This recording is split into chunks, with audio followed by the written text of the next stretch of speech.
হরে কৃষ্ণ বন্ধুরা, রাধে রাধে। তো পৃথিবীতে এমন কোনো মানুষ নেই যে কৃষ্ণ আর রাধাকে ভালোবাসে না। তো চলো আজকে যা সমস্ত কৃষ্ণপ্রেমীদের জন্য শ্রীধাম মায়াপুর দর্শন করিয়ে নিয়ে আসি। তো ভার্চুয়ালি তোমরা শ্রীধাম মায়াপুর দর্শন করে নাও। তো মায়াপুর যেতে হলে বা মায়াপুর ভ্রমণ করতে হলে তোমরা কিভাবে যাবে, কোথায় থাকবে এবং কি কি দেখবে, একদিনে ভ্রমণ সম্ভব কিনা, সব তথ্য তোমরা এই ভিডিওতে পেয়ে যাবে। তোমরা হাওড়া থেকে অথবা শিয়ালদা থেকে 8টা 6-এর কাটোয়া লোকাল ধরে বিষ্ণুপ্রিয়া হল্টে নামবে।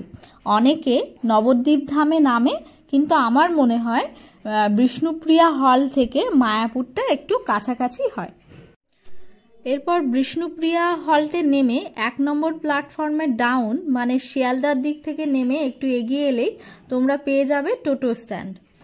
টোটো থেকে নেমে একটু সামনে এগিয়ে গেলেই তোমরা দেখতে পাবে মায়াপুর যাওয়ার খেয়াঘাট বা ফেরিঘাট। এই ফেরিঘাটে প্রবেশের বাম দিকে তোমরা টিকিট কাউন্টার দেখতে পাবে, যেখানে পার হেড টিকিটের দাম 10 টাকা। আর ফেরি চলাচল করে বা ফেরি চলাচলের সময় হচ্ছে সকাল 5টা থেকে বা ভোর 5টা থেকে রাত 10টা পর্যন্ত। এই নদীটি হলো গঙ্গা ও জলঙ্গি নদীর সঙ্গমস্থল ভাগীরথী। আর এই যে সঙ্গমস্থলটি দেখা যাবে সেখানে জলের রং 2 ধরনের, একটা নীল কালার বা ব্লু কালার আর একটি হচ্ছে ঘোলাটে কালার, যেরকম মাটির ঘোলাটে মাটি হয় ওরকম কালার। তো চলো মায়াপুর ফেরিঘাট থেকে নেমে এবারে মায়াপুরের উদ্দেশ্যে রওনা দেওয়া যাক। মায়াপুর ফেরিঘাট থেকে উঠে মায়াপুর যাওয়ার পথে তোমরা ডান দিকে বিভিন্ন ধরনের মন্দির আর ধর্মশালা দেখতে পাবে। তো যেতে যেতে যে মন্দিরগুলো পড়বে এইগুলোর মধ্যে ধর্মশালা আছে। এখানে তোমরা স্বল্প পরিমাণ বা স্বল্পটা পয়সায় আর কি তোমরা মায়াপুর ভ্রমণ করতে এসে থাকতে পারবে। আর এই ধর্মশালা বা তোরণগুলোর মধ্যে তোমরা 100 টাকা থেকে শুরু করে 600 টাকার মধ্যে রুম পেয়ে যাবে, যেখানে তোমরা ফ্যামিলি থাকতে পারবে বা কেউ যদি একা থাকতে চায় থাকতে পারবে। আর এখানে সব কিছুরই সুব্যবস্থা আছে, তবে সকাল 9টার সময় এসে তোমাদেরকে লাইন দিতে হবে, দিয়ে রুম বুক করতে হবে, তারপরে যেটা চেক ইন করতে হবে আর চেক আউট করতে হবে পরের দিন সকাল 9টার ভিতরে। এই মন্দিরগুলো থেকে আরেকটু সামনে এগিয়ে গেলে তোমরা রাধাকুঞ্জ আর শ্যামকুঞ্জ দর্শন করে নিও।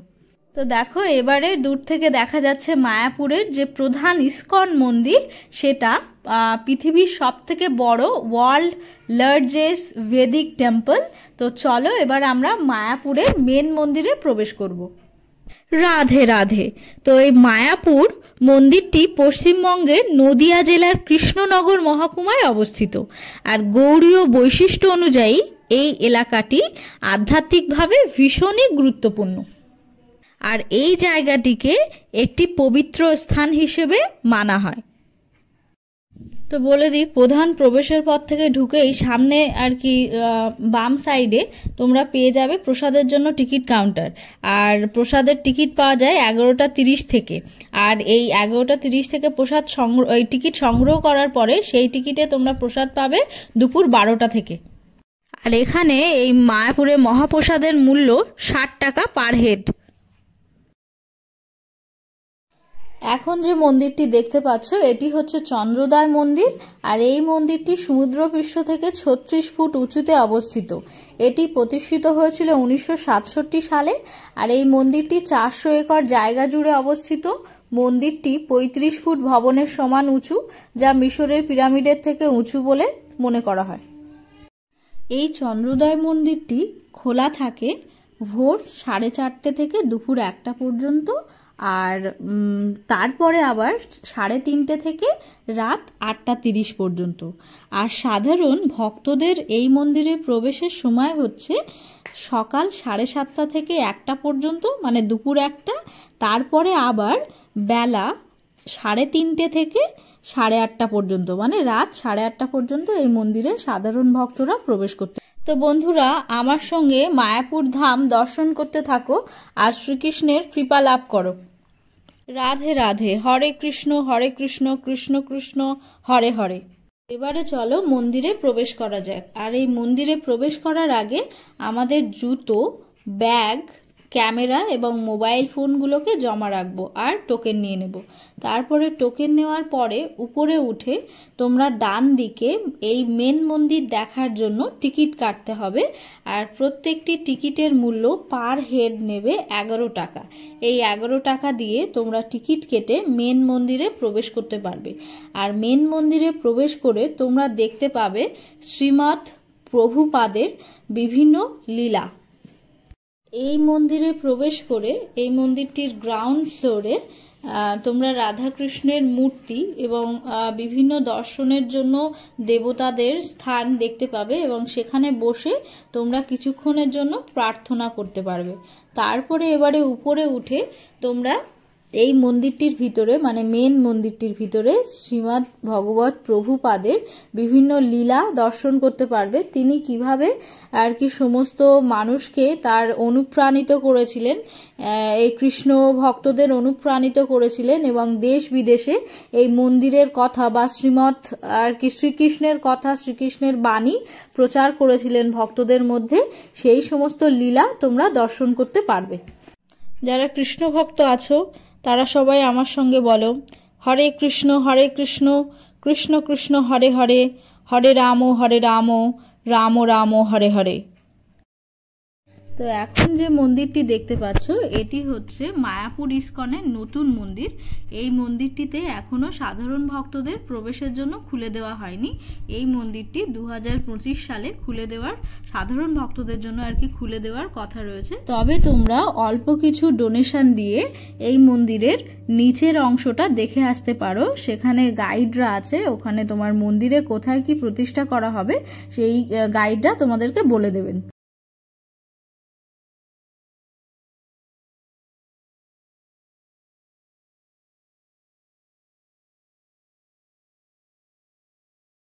তো চন্দ্রোদয় মন্দির থেকে কিছুটা সামনে এগিয়ে গেলে তোমরা একটা মায়াপুর ফুলডোম থিয়েটার নামে একটা থিয়েটার দেখতে পাবে, যেখানে শ্রীকৃষ্ণের বিষয়ে বিভিন্ন তত্ত্ব বা লীলা দেখানো হয়।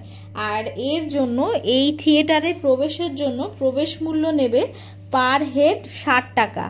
আর এই থিয়েটারটির যে অনুষ্ঠান বা প্রোগ্রাম সেটি চলবে 20 মিনিট ধরে। আর এখানে সকাল 10:30 থেকে শো শুরু হয়।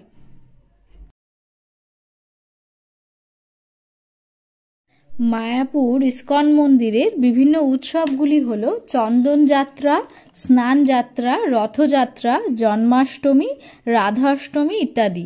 এছাড়া তোমরা সন্ধেবেলা আর কৃষ্ণের আরতি বা ভজন দেখতে পাবে।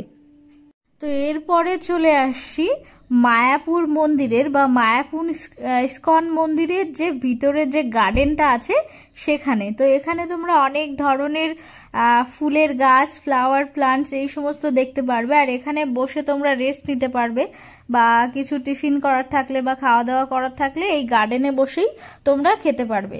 এছাড়া এখানে এর ভিতরে যে বিভিন্ন মঠগুলো আছে যেগুলো আর কি ধর্মশালা, সেই ধর্মশালাগুলোর সামনে এরকম ফুলের আর কি গার্ডেন করে দেওয়া আছে। এছাড়া আরও যেটা তোমরা দেখতে পারবে সেটা হলো এই ছোট্ট মন্দিরটা। এখানে তোমরা 108 বার আর কি প্রদক্ষিণ করে, হরে কৃষ্ণ নাম দিয়ে প্রদক্ষিণ করে 108 বার ঘুরতে পারবে। তাহলে তোমাদের ভগবান প্রাপ্তি হবে। তো চলো এবার তোমাদেরকে দেখাবো এই মায়াপুর ইস্কন টেম্পলের মধ্যে আরেকটি আকর্ষণীয় জায়গা, সেটা হলো এই লোটাস গার্ডেন। এখানে আর কি বিভিন্ন আর্টিফিশিয়াল ভাবে লোটাস বানানো হয়েছে। আর এখানে গেলে তোমরা অনেক ধরনের মাছ দেখতে পাবে এই জলে এবং টার্টেল বা কচ্ছপ দেখতে পাবে এই জলগুলোতে। আর এইটা হচ্ছে লোটাস গার্ডেন।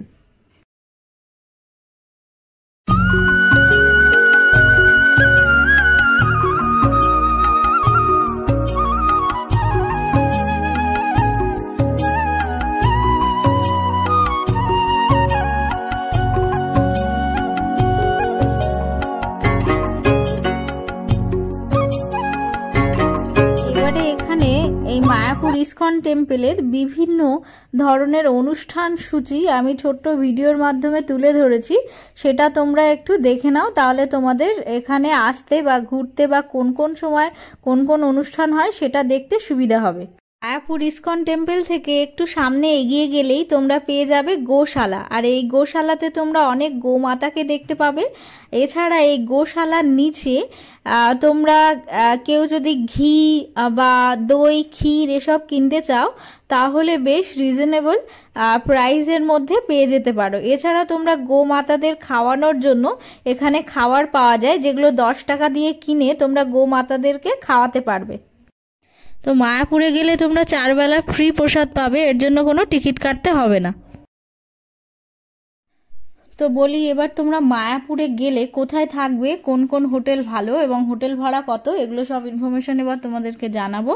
তো তোমরা মায়াপুর ফেরিঘাটে নেমে মায়াপুর মন্দিরের দিকে যেতে রাস্তার দুপাশে বিভিন্ন হোটেল পেয়ে যাবে এবং এখান থেকে হোটেলগুলো শুরু হয়ে পুরো মায়াপুর মন্দিরের ভিতর পর্যন্ত ডান দিকে বাঁ দিকে দুদিকেই হোটেল আছে।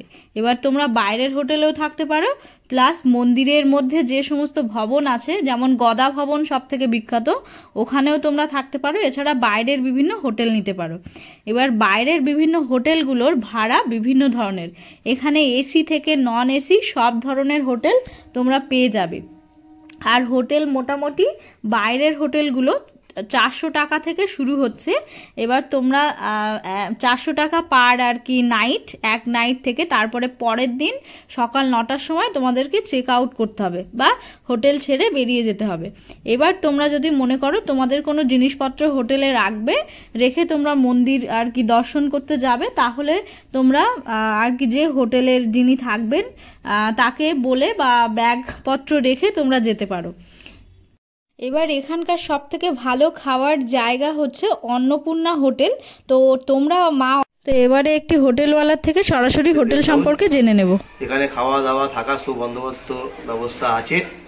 আমাদের এখানে আই কার্ড দিয়ে ভাড়া দিই আমরা, সিঙ্গেল আই কার্ডে আমরা ভাড়া দিই না, ঠিক আছে। এটা ফ্যামিলি গেস্ট হাউস আছে, ঠিক আছে। এই হচ্ছে ব্যাপার, সবাই আসবেন, ভালো থাকবেন। এখানে সমস্ত কিছু ব্যবস্থা এখানে আমরা দিই। আমাদের এখানে রুম রেট 400 টাকা থেকে শুরু। এবার দিন ওয়াইজ আমরা ভাড়া দিই, যখন সিজন থাকে তখন রেটটা আমাদের অটোমেটিক বাড়তি হয়, ঠিক আছে। আর আমাদের এই গেস্ট হাউসটা হচ্ছে হুলোরঘাট নামার পরে 4-5টা গেস্ট হাউস পরে কালী মন্দিরের অপোজিটে টোটো স্ট্যান্ডের আগে আমাদের এই গেস্ট হাউসটা আছে, প্যারাডাইস গেস্ট হাউস। তো এবারে আমাদের বাড়ি ফেরার পালা। সমস্ত মন্দির দর্শন করে এবারে আমরা বাড়ির দিকে রওনা দিলাম।